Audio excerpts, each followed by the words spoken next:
Few figures in the 20th century had as profound an impact on their nation's destiny as Ho Chi Minh. To his supporters, he was the tireless patriot who fought for Vietnam's independence from colonial rule. To his opponents, particularly during the Cold War, he was a symbol of communist expansion. His life was a tapestry woven with threads of poverty, political struggle, intellectual pursuit, and unyielding determination. Understanding Ho Chi Minh means tracing the journey of a man whose personal sacrifices and political vision forever reshaped Southeast Asia. Ho Chi Minh was born Nguyễn Sinh Cung on May 19, 1890 in the small village of Kim Lien, in Nha An Province, central Vietnam. At that time, Vietnam was part of French Indochina, under the heavy hand of colonial administration. His family background was modest but steeped in the traditions of Confucian learning and Vietnamese patriotism. His father, Nguyễn Sinh Sac, was a Confucian scholar who passed the rigorous imperial examinations and became a Mandarin, imperial official. While his position offered some prestige, Nguyễn Sinh Sac was known for his moral integrity and unwillingness to compromise with the corrupt colonial-backed bureaucracy, qualities that would deeply influence his son. His mother, Hong Thi Loan, was a hardworking woman from a farming family, remembered for her resilience and dedication to her children. Growing up, young Nguyễn Sinh Cung was surrounded by a mixture of hardship and intellectual aspiration. The family lived modestly, and when his mother died in 1901, the 11-year-old boy was marked by loss and an acute awareness of life's fragility. From a young age, Ho Chi Minh received a traditional Confucian education, studying Chinese classics, poetry, and moral philosophy. But he also came of age in a period of increasing French cultural penetration. French colonial schools taught not only the language but also elements of Western thought, liberty, equality, fraternity, albeit within a framework designed to produce loyal subjects rather than independent thinkers. In 1907, Ho Chi Minh attended the Quoc Hoc National Academy, in Hue, one of the few institutions where Vietnamese youth could receive a modern education. The school was a hotbed of political ferment, attracting the sons of families who resented French dominance. It was here that Ho Chi Minh began to encounter nationalist ideas and the writings of reformists like Phan Boi Chau and Phan Chau Trinh. These thinkers argued for modernization, self-strengthening, and liberation from foreign rule, planting the seeds of his future activism. In 1911, at the age of 21, Nguyễn Sinh Cung left Vietnam, adopting the name Nguyen Tat Ton, when the accomplished. His departure was both an escape from the constraints of colonial life and a deliberate quest to find a path for Vietnam's independence. He signed on as a kitchen assistant aboard the French steamer Amiral Latouche-Treville. This decision would prove pivotal. Over the next 3 decades, Ho Chi Minh would live and work in numerous countries, gaining an unparalleled global perspective for a Vietnamese revolutionary. His travels would take him to France, the United States, the United Kingdom, the Soviet Union, and China, among others. Ho Chi Minh's years abroad were as much about survival as they were about political awakening. He took whatever work he could find: kitchen helper, baker, snow shoveler, photo retoucher. But wherever he went, he immersed himself in the life of the local working class, learning their struggles and languages. In the United States, 1912 to 1913, he lived in Harlem, New York, and Boston, where he observed racial discrimination, industrial labor conditions, and the vast gulf between America's democratic ideals and its social realities. In the United Kingdom, 1913 to 1917, he worked in London as a pastry chef at the Carlton Hotel. There, he developed his English skills and kept a keen eye on political events, especially the suffragist movement and labor strikes. This exposure convinced him that the plight of the Vietnamese was part of a larger global system of oppression, one in which imperialism and capitalism were deeply intertwined. By 1917, Ho Chi Minh was in France, a country shaken by the First World War and teeming with political debate. Paris was a hub for anti-colonial activists from across the French Empire, and it was here that Ho Chi Minh, now calling himself Nguyen Quoc, Nguyen the Patriot, began his formal political engagement. The turning point came in 1919, when the Paris Peace Conference convened to redraw world borders after the war. Inspired by U.S. President Woodrow Wilson's rhetoric about self-determination, Nguyen Quoc submitted a petition titled, "The Demands of the Annamite People," to the conference, calling for modest reforms in Vietnam such as freedom of the press, equality before the law, and local representation. The petition was ignored, but the experience convinced him that Western liberalism would not willingly dismantle colonialism. Change would have to be won through struggle. In France, Nguyen Quoc became involved with the French Socialist Party, drawn by its anti-colonial stance. However, the socialist movement itself was fracturing over the question of whether to join the newly formed Communist International, Comintern, in Moscow. In 1920, Nguyen Quoc voted with the faction that broke away to form the French Communist Party. This was a decisive ideological turn. Marxism-Leninism offered not only a critique of imperialism but also a revolutionary strategy to overthrow it. For Ho Chi Minh, communism was not simply an economic doctrine, it was a vehicle for national liberation. By 1923, Nguyen Quoc had become a recognized figure within the international communist movement. That year, he traveled to Moscow, then the heart of the socialist experiment, to study at the Communist University of the Toilers of the East. This institution was designed to train anti-colonial activists from Asia, Africa, and Latin America in Marxist-Leninist theory and revolutionary organization.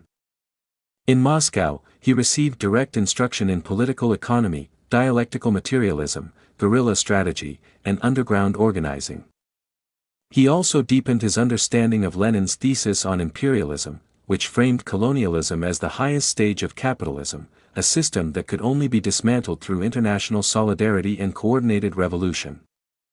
Between 1923 and 1924, Nguyen Quoc attended sessions of the Fifth Congress of the Communist International, Comintern, where he met activists from across the globe.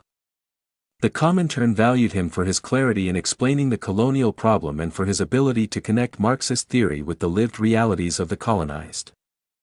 It was during this period that he developed his lifelong strategic principle: the anti-colonial struggle in the East could not simply copy the Russian or European model, it needed to adapt Marxism-Leninism to local conditions, blending it with native traditions, peasant struggles, and nationalist aspirations. In late 1924, Nguyen Quoc was sent to Guangzhou, China, a city then under the influence of both the Chinese Communist Party and the nationalist Kuomintang.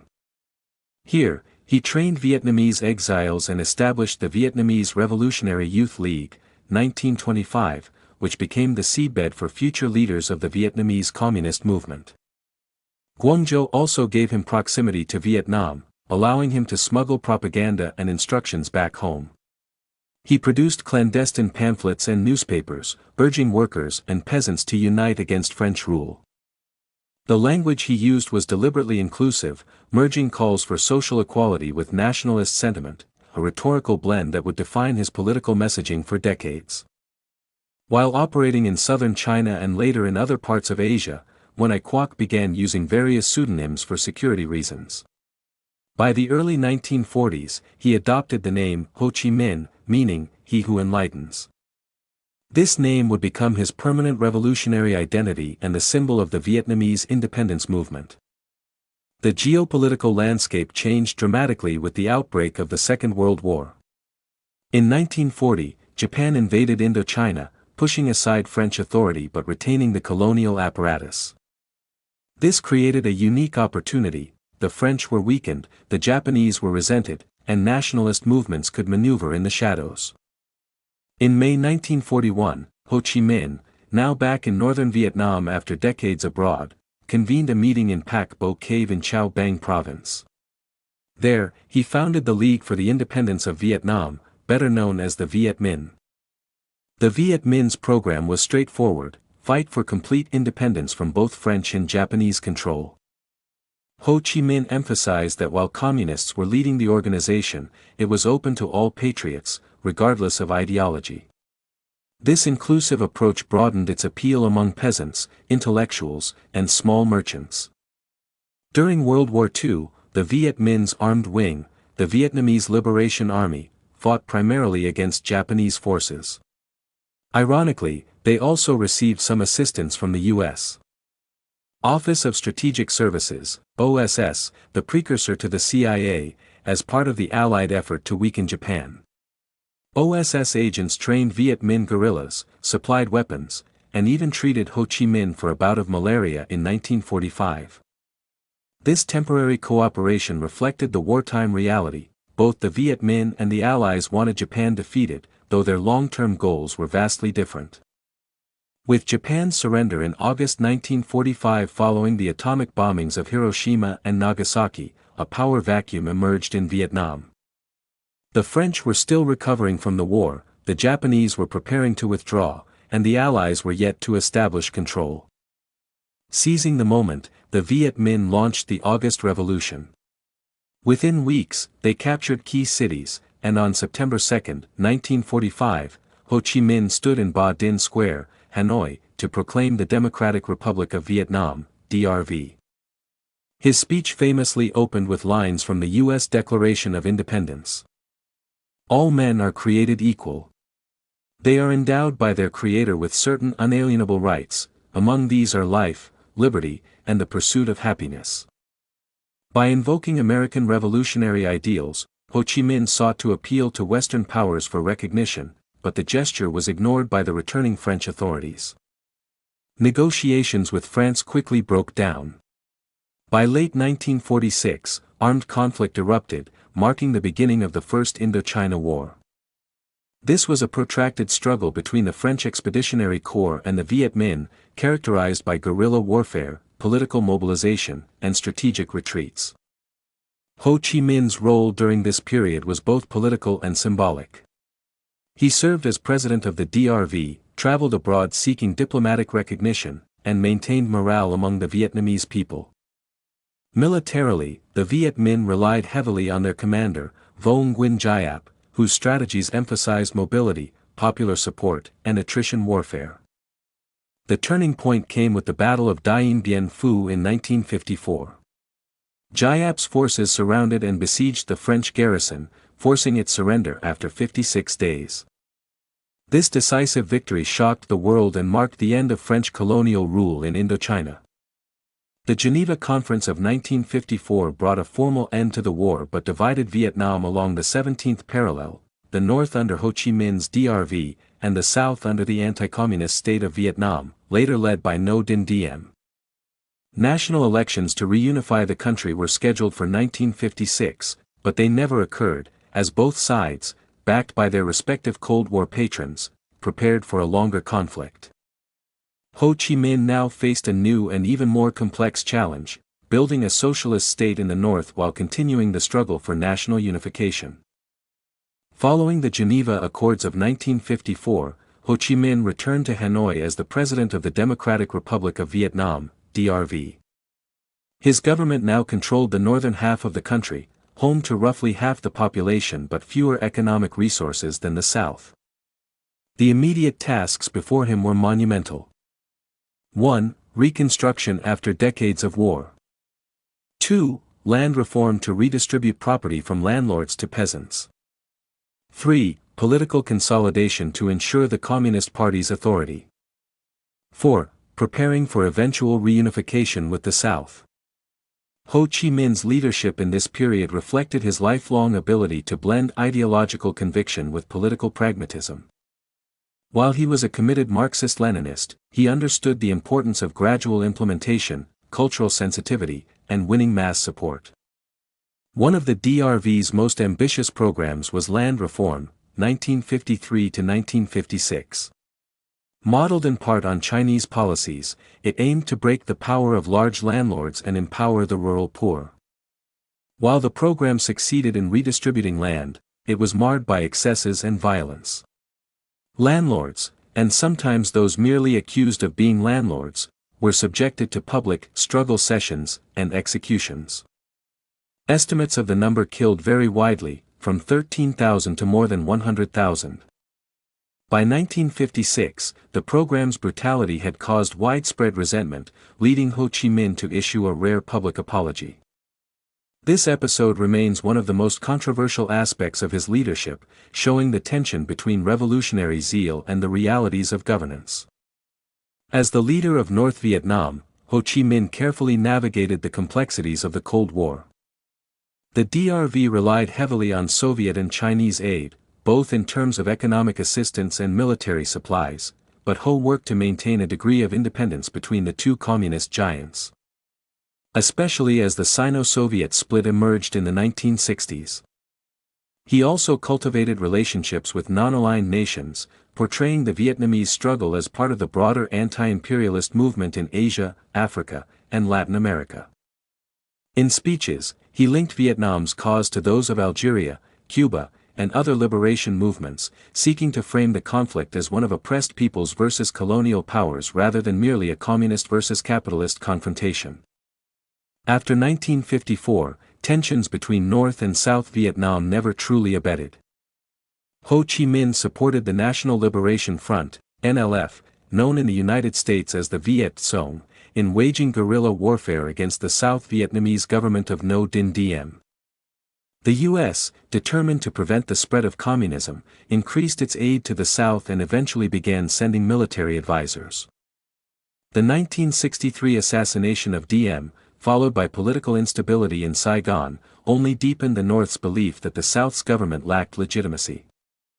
The turning point came with the Gulf of Tonkin incident in August 1964, which the U.S. used to justify direct military intervention. For Ho Chi Minh, this was both a challenge and an opportunity. The war was now against the world's most powerful military, but it also allowed him to frame the struggle as a David and Goliath fight for national liberation.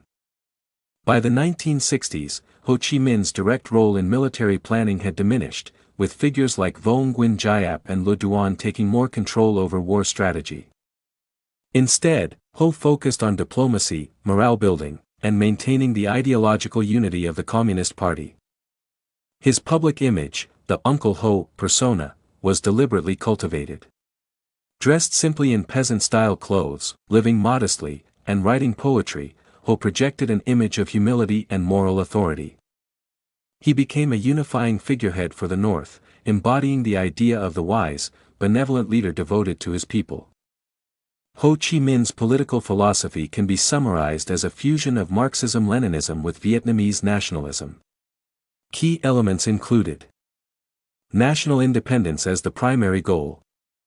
While committed to socialism, Ho repeatedly emphasized that liberation from foreign domination was the immediate priority. Peasant-based revolution. Unlike Marx's emphasis on the urban proletariat, Ho recognized that Vietnam's overwhelmingly rural population meant that the peasantry would be the revolutionary vanguard. Pragmatism in alliance building.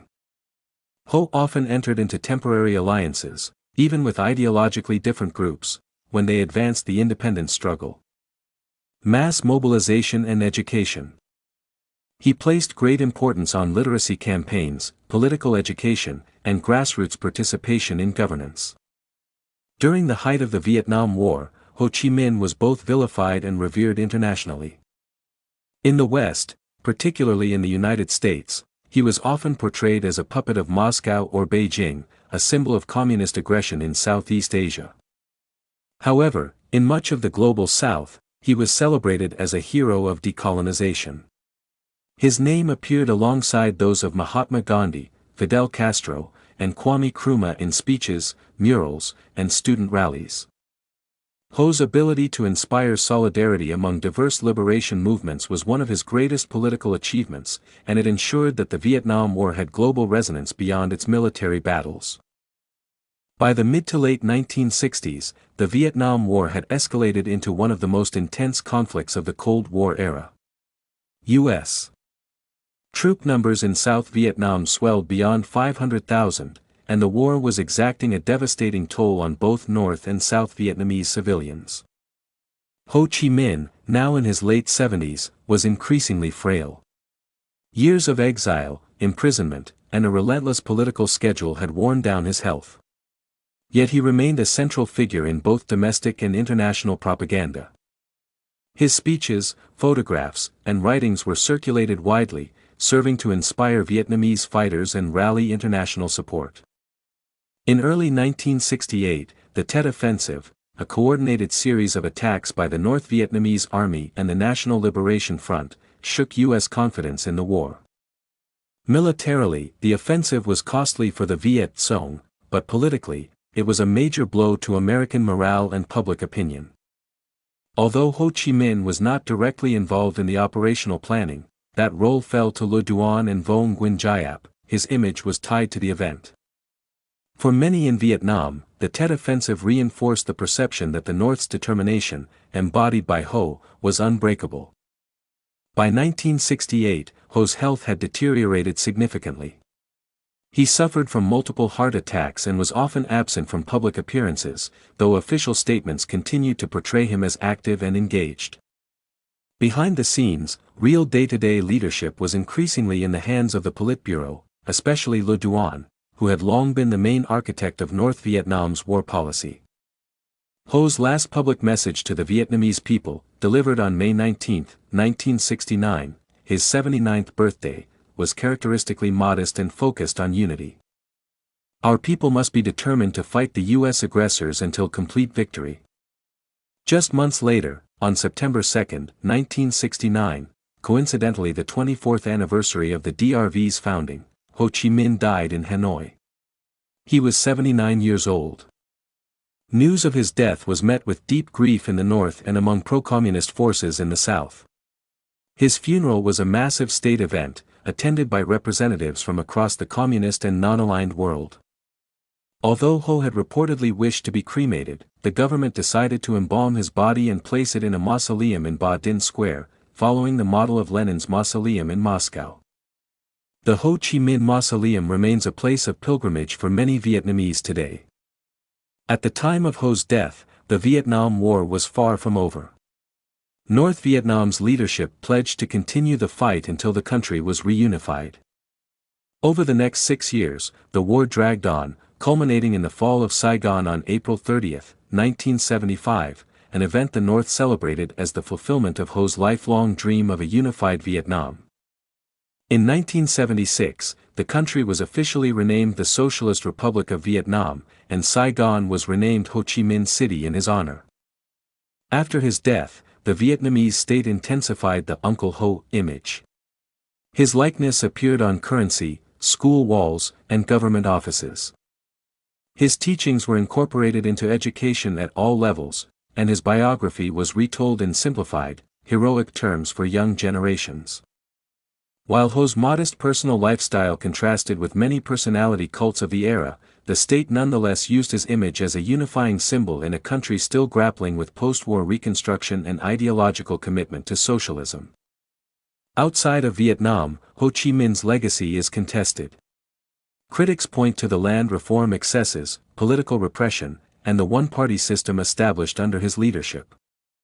Others highlight his use of calculated propaganda and his willingness to employ violence in pursuit of political goals.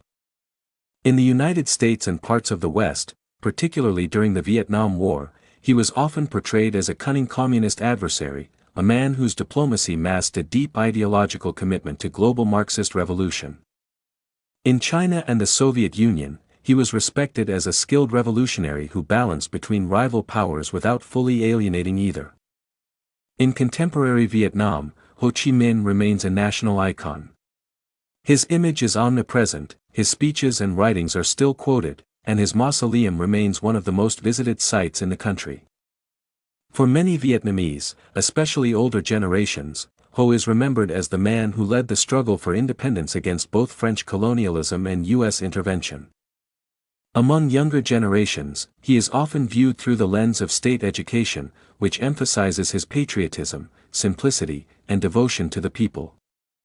Globally, Ho Chi Minh is remembered as part of the pantheon of 20th-century revolutionary leaders who fought colonialism. His strategy of blending nationalism with Marxist-Leninism influenced movements far beyond Vietnam, from Africa to Latin America. While some historians focus on his ideological consistency, others stress his flexibility and pragmatism. His ability to adapt revolutionary theory to local realities was perhaps his greatest political strength, and the reason he could unite so many diverse factions under the banner of independence. Ho Chi Minh's life was a journey from a small village in central Vietnam to the world stage, from humble beginnings to becoming the symbol of a nation's struggle for self-determination. He was, at once, a nationalist, a communist, a poet, and a strategist. To some, he was a liberator who gave his people dignity and independence; to others, he was a revolutionary whose ideology brought decades of war and repression. Yet no matter the perspective, his imprint on the 20th century, and on Vietnam itself, is undeniable. Ho's story is the story of modern Vietnam, shaped by colonialism, forged in war, and defined by an unyielding desire to determine its own fate.